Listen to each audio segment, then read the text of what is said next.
Assalamualaikum warahmatullahi wabarakatuh. Selamat pagi pemirsa Trans 7. Khazanah Ensiklopedia Islam Dunia pagi ini kembali hadir ke hadapan Anda untuk berbagi pengetahuan dan saling menasihati dalam kebajikan. Zakat merupakan satu dari 5 pilar Islam, setara dengan sholat dan puasa. Perintah membayar zakat seringkali beriringan dengan perintah sholat. Orang-orang yang diberi kemampuan untuk membayar zakat tapi mereka enggan, kelak di hari kiamat mereka akan menuai balasannya. Kelak logam mulia yang tidak dizakatkan tersebut akan diberikan kepada mereka di neraka. Hanya saja kali ini dalam bentuk yang berbeda. Logam tersebut dipanaskan hingga cair, kemudian disiramkan ke dahi, lambung, dan punggung mereka. Dan siksaan tersebut bukan hanya sekali dua kali, tapi terus-menerus selama mereka di neraka. Rasulullah SAW bersabda, "Tidaklah pemilik emas dan pemilik perak yang tidak mengeluarkan haknya, kecuali jika telah terjadi hari kiamat. Logam tersebut dijadikan lempengan-lempengan, kemudian dipanaskan di dalam neraka jahanam, lalu dibakarlah dahinya, lambungnya, dan punggungnya. Jika lempengan tersebut dingin, dikembalikan lagi untuk dipanaskan. Itu dilakukan pada hari kiamat, yang satu hari ukurannya 50.000 tahun, sehingga ada keputusan di antara seluruh hamba. Kemudian dia akan melihat jalannya, kemungkinan menuju surga dan kemungkinan menuju neraka." Hadis riwayat Muslim. Hadis inilah yang menjelaskan surat At-Taubah ayat 34 hingga 35. "Dan orang-orang yang menyimpan emas dan perak dan tidak menafkahkannya pada jalan Allah, maka beritahukanlah kepada mereka bahwa mereka akan mendapat siksa yang pedih.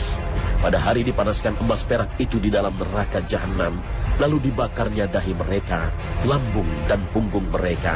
Lalu dikatakan kepada mereka, inilah harta bendamu yang kamu simpan untuk dirimu sendiri.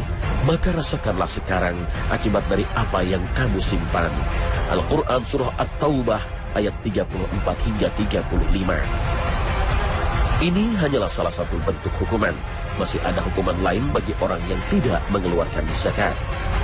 Azab ini dijelaskan dalam hadis riwayat Imam Bukhari bahwa kelak harta yang mereka tahan-tahan tersebut akan diubah menjadi seekor ular yang sangat berbisa. Ular berbisa itu digantungkan di lehernya sambil terus mematuk-matuknya seraya mengatakan, "Akulah hartamu, akulah tabunganmu." Hadis inilah yang menjelaskan firman Allah Ta'ala dalam surat Ali Imran ayat 180. "Sekali-kali janganlah orang-orang yang bakhil dengan harta yang Allah berikan kepada mereka dari karunia-Nya menyangka bahwa kebakhilan itu baik bagi mereka. Sebenarnya kebakhilan itu adalah buruk bagi mereka. Harta yang mereka bakhilkan itu akan dikalungkan kelak di lehernya di hari kiamat. Dan kepunyaan Allah lah segala warisan yang ada di langit dan di bumi, dan Allah mengetahui apa yang kamu kerjakan." Al-Quran Surah Ali Imran ayat 180. Meski harta yang mereka tahan-tahan tersebut tampak baik bagi mereka, tapi sebaliknya justru berbahaya bagi mereka, terutama di akhirat kelak. Keengganan mengeluarkan harta zakat juga berdampak di dunia. Dampaknya tidak saja pribadi, tapi bisa meluas ke masyarakat. Bisa menimbulkan berbagai krisis dan paceklik. Namun kebanyakan manusia hanya melihat krisis berdasarkan akibat kegiatan ekonomi yang kelihatan saja. Padahal di dalam Islam, seluruh ibadah terutama yang ada di dalam rukun Islam berpengaruh terhadap kehidupan ekonomi sosial masyarakat dan berpengaruh terhadap rezeki mereka. Rasulullah SAW bersabda, "Dan tidaklah suatu kaum enggan mengeluarkan zakat, melainkan Allah akan tahan hujan dari mereka. Seandainya bukan karena binatang ternak, maka hujan tidak akan diturunkan." Hadis riwayat Ibnu Majah. Zakat bukan semata persoalan antara hamba dengan Tuhannya, karena di dalam zakat terdapat hak orang lain yang mesti dikeluarkan. Oleh sebab itu, zakat merupakan salah satu ibadah yang membutuhkan campur tangan negara. Negara boleh mengambil paksa harta orang-orang yang kikir ini. Tentunya yang diambil adalah bagian harta zakat yang memang seharusnya dikeluarkan sebagai hak orang lain. Bahkan jika mereka sebuah komunitas kemudian mereka melawan, maka negara bisa menurunkan kekuatan bersenjata untuk menumpas mereka. Seperti yang pernah dilakukan oleh Khalifah Abu Bakar As-Siddiq terhadap orang-orang yang enggan membayar zakat setelah wafatnya Rasulullah Sallallahu Alaihi Wasallam. Mereka mengira kewajiban membayar zakat hanya ditujukan kepada Rasulullah, sehingga otomatis gugur dengan meninggalnya Rasulullah Sallallahu Alaihi Wasallam. Maka Khalifah Abu Bakar radhiyallahu anhu mengirim pasukan untuk memerangi orang-orang yang enggan membayar zakat. Meski keputusannya memerangi mereka ditentang sebagian sahabat termasuk Umar bin Khattab, tapi Abu Bakar tetap teguh pada pendiriannya. Dengan tegas ia menyatakan, "Demi Allah, aku akan perangi orang yang membedakan antara sholat dan zakat, karena zakat adalah hak harta. Demi Allah, seandainya mereka enggan memberikan zakat binatang ternak kepadaku yang sebelumnya mereka bayar kepada Rasulullah Sallallahu Alaihi Wasallam, niscaya aku akan perangi mereka karena tidak membayar zakat binatang ternak." Sahih Muslim. Melihat keteguhan dan ketegasan Abu Bakar tersebut, Umar bin Khattab berkomentar, "Sungguh Allah telah membuka hati Abu Bakar terhadap pendapatnya tersebut. Maka saya tahu sesungguhnya itulah sebuah kebenaran."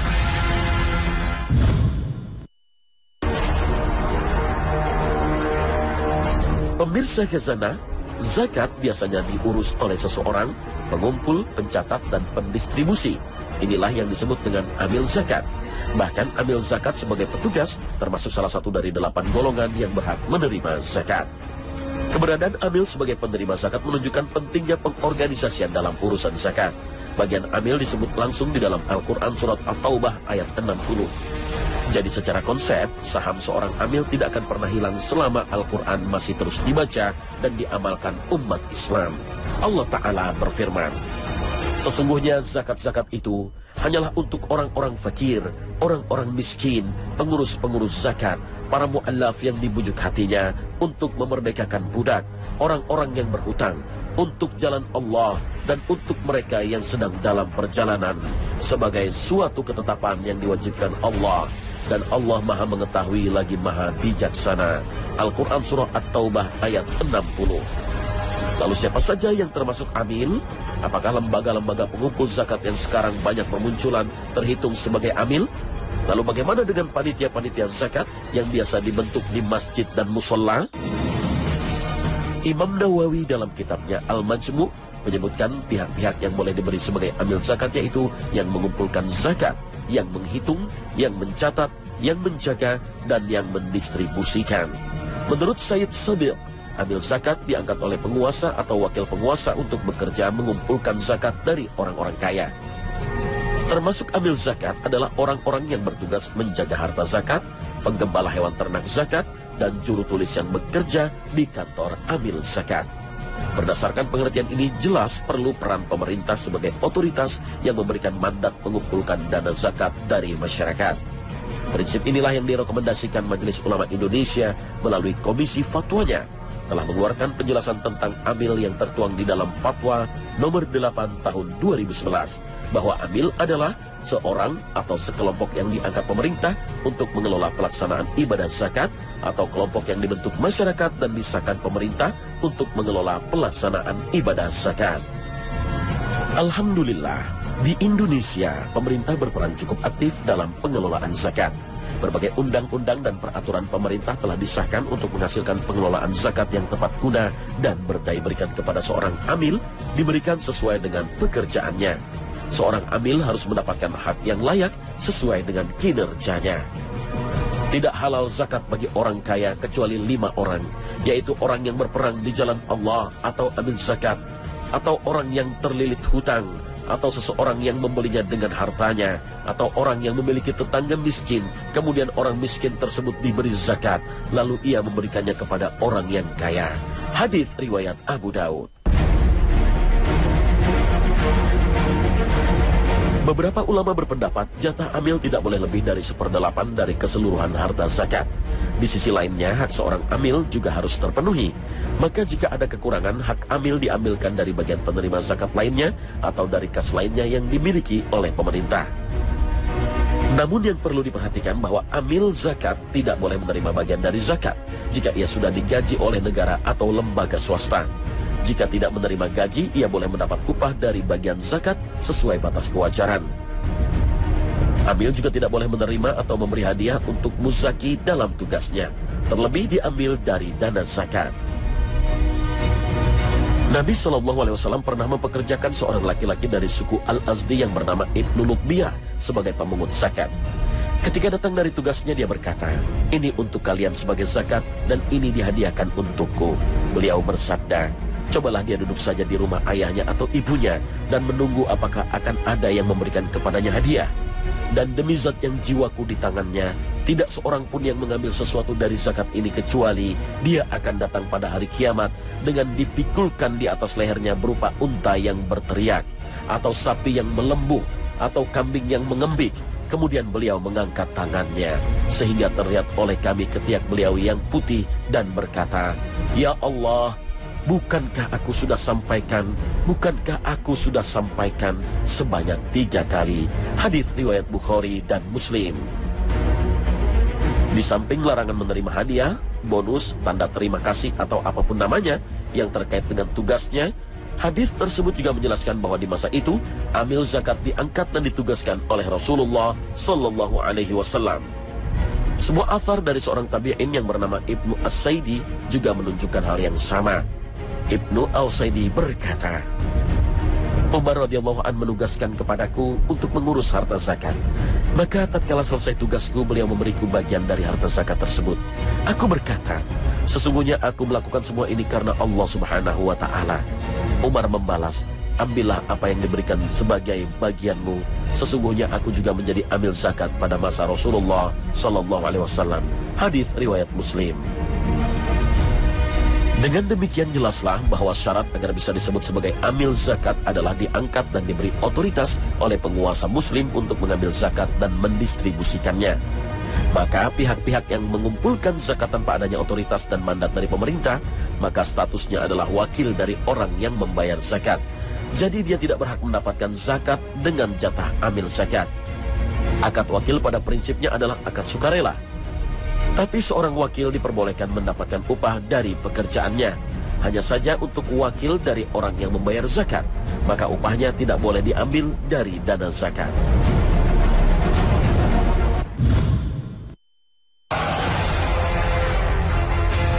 Pemirsa Khazanah, di zaman seperti sekarang ini, hampir semua orang memiliki hutang. Semua kebutuhan hidup dapat dipenuhi dengan cara berhutang. Rumah, kendaraan, alat elektronik, telepon genggam, barang elektronik, pakaian, hingga peralatan dapur. Oleh karena itu, orang yang tampak berkecukupan memiliki rumah yang bagus, kendaraan yang mewah, tapi ia menanggung hutang yang banyak. Sehingga jika dihitung-hitung, sisa hartanya setelah dipotong hutang tidak mencapai nisab yang merupakan salah satu syarat harta dikeluarkan zakatnya. Hutang tidak hanya untuk kebutuhan konsumtif, tapi juga produktif. Banyak pengusaha yang mengandalkan hutang untuk mendapatkan suntikan dana untuk mengembangkan usahanya. Sehingga bukan hal yang mengherankan jika kita dapatkan pengusaha mempunyai aset yang sangat banyak, bernilai miliaran rupiah, tapi ia juga memiliki hutang senilai asetnya tersebut. Apakah kondisi seperti ini ia tetap dituntut untuk membayar zakat? Atau bagaimana dengan mereka yang memiliki banyak uang yang telah melebihi nisab zakat, tapi uangnya tersebut dihutangkan kepada orang lain, sehingga sisa uang yang ada pada dirinya tidak mencapai nisab zakat? Bagaimana dengan kewajiban zakatnya? Uang atau aset yang dihutangkan kepada orang lain biasanya statusnya tak lepas dari 2 kemungkinan. Pertama, piutang tersebut besar kemungkinan dilunasi oleh orang yang berhutang. Misalnya, orang yang berhutang statusnya dalam kondisi lapang, usahanya lancar, ia juga punya itikat baik untuk melunasinya. Maka status hutang seperti ini tidak mengganggu zakat. Artinya ketika menghitung zakat, piutang tersebut tetap dimasukkan ke dalam aset yang diperhitungkan dan digabung dengan aset yang lain. Adapun cara membayarnya juga ada 2 cara. Pertama, dibayarkan ketika telah tiba waktu mengeluarkan zakat meskipun piutang tersebut belum diterima. Sedangkan cara kedua, zakatnya dibayarkan ketika piutang tersebut diterima dengan memperhitungkan zakat tahun-tahun yang telah luput. Sedangkan status piutang yang kedua adalah yang sangat kecil peluangnya bisa ditagih. Misalnya, orang yang berhutang dalam kondisi susah, usahanya bangkrut, atau orang yang berhutang tidak mempunyai itikat baik untuk melunasi hutang tersebut. Maka piutang dalam status seperti ini barulah tidak diperhitungkan sebagai aset yang harus dikeluarkan zakat. Karena salah satu syarat harta yang dikeluarkan zakatnya adalah kepemilikan penuh. Dan piutang yang seperti ini tidak memenuhi syarat tersebut. Sedangkan tentang zakat orang yang berhutang, sebagian ulama berpandangan bahwa zakat tetap wajib dibayar dengan memasukkan aset hutang. Jadi tidak ada perbedaan apakah orang itu punya hutang atau tidak. Jika telah datang saat membayar zakat, maka zakat dihitung pada harta atau aset yang saat itu dimilikinya. Yang menjadi argumentasi para ulama ini adalah tidak ditemukan dalil di mana Rasulullah SAW mensyaratkan harta yang dibayarkan zakatnya harus bebas dari hutang.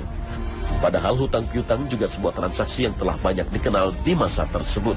Tapi tidak ditemukan dalil Rasulullah SAW memerintahkan amil atau petugas zakatnya untuk memperhitungkan hutang sebelum mengeluarkan zakat. Kecuali jika jatuh temponya bersamaan atau dalam tahun yang sama, maka hutang lebih diprioritaskan daripada zakat. Karena kewajiban harta terhadap hamba harus diprioritaskan daripada kewajiban harta terhadap Allah Azza wa Jalla. Hal ini juga diperkuat oleh athar dari Utsman bin Affan radhiyallahu anhu, di mana beliau mengatakan ketika datang bulan Ramadan, ini adalah bulan saatnya kalian mengeluarkan zakat. Siapa saja yang memiliki hutang, maka silakan dilunasi terlebih dahulu. Setelah itu keluarkan zakat kalian. Dengan demikian, hutang yang belum jatuh tempo pada saat atau tahun perhitungan zakat, maka tidak dimasukkan sebagai pengurang aset yang akan dihitung zakatnya. Wallahu a'lam.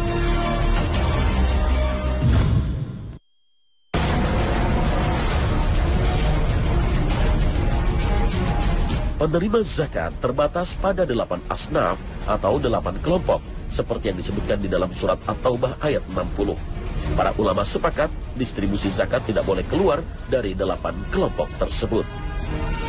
Jika dibutuhkan dana untuk hal-hal lainnya di luar kelompok yang 8 tersebut, silakan mencari sumber dana lain selain zakat. Akan tetapi ketika menjabarkan 8 kelompok tersebut, terjadi perbedaan pendapat di antara ulama tentang batasan-batasannya. Di antaranya adalah ketika membahas tentang kelompok ke-7, yaitu fi sabilillah atau di jalan Allah. Ada yang membuat batasan yang sangat sempit, ada juga yang memberi batasan cukup luas. Di masyarakat juga muncul pertanyaan, apakah mendirikan masjid, sekolah-sekolah, yayasan sosial dan dakwah, panti asuhan dan sejenisnya termasuk kategori fisabilillah atau di jalan Allah? Fisabilillah berarti di jalan Allah, sehingga secara harfiah fisabilillah maksudnya adalah setiap jalan kebaikan menuju ridho Allah. Tentu saja pengertian ini sangat umum jika digunakan untuk kriteria penerima zakat. Banyak ulama, termasuk para ulama dari mazhab yang 4 mengatakan bahwa yang dimaksud fisabilillah adalah orang yang berperang atau berjihad melawan orang-orang kafir. Umumnya mereka sepakat meskipun berbeda dalam beberapa detail, seperti Imam Nawawi yang lebih spesifik lagi mengatakan bahwa zakat sabilillah hanya untuk mujahid yang tidak mendapatkan gaji reguler dari pemerintah. Sebagian ulama kontemporer memaknai jihad di sini lebih luas. Tidak hanya jihad dalam arti perang atau konfrontasi senjata. Segala usaha yang berhubungan dengan kejayaan Islam termasuk jihad. Sehingga jihad itu bisa luas sekali mencakup berbagai bidang. Jihad bisa dengan pena, lisan, jihad dalam bidang ekonomi, politik, pendidikan, atau sosial. Di antara dalil yang menunjukkan luasnya makna jihad adalah hadis Rasulullah SAW yang menyatakan bahwa seutama jihad adalah perkataan yang adil di hadapan penguasa zalim. Begitu juga dengan sabda beliau SAW lainnya yang berbunyi, tidak ada seorang nabi pun yang diutus kepada suatu umat sebelumku, kecuali ia memiliki para pengikut dan sahabat yang setia, yang mengikuti arahnya dan mematuhi perintahnya. Kemudian datang setelah mereka itu suatu generasi yang mengatakan sesuatu yang tidak mereka lakukan dan melakukan sesuatu yang tidak diperintahkan. Barang siapa yang berjihad dengan tangannya, maka dia itu orang yang beriman. Dan barang siapa yang berjihad dengan lisannya, maka dia itu orang yang beriman. Dan barang siapa berjihad dengan hatinya, maka dia itu orang yang beriman. Setelah itu, tidak ada keimanan, walau hanya sebesar biji sawi pun. Hadis riwayat Muslim. Hadis ini menegaskan adanya jihad dengan tangan, dengan lisan, dan dengan hati.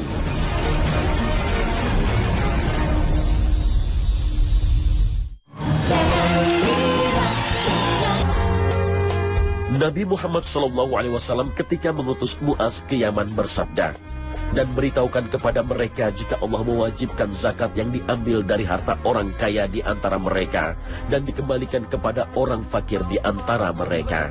Hadis riwayat Bukhari, Muslim. Pemirsa Khazanah, sampai di sini perjumpaan kita. Semoga bermanfaat bagi kita. Terima kasih atas perhatian Anda. Wassalamualaikum warahmatullahi wabarakatuh.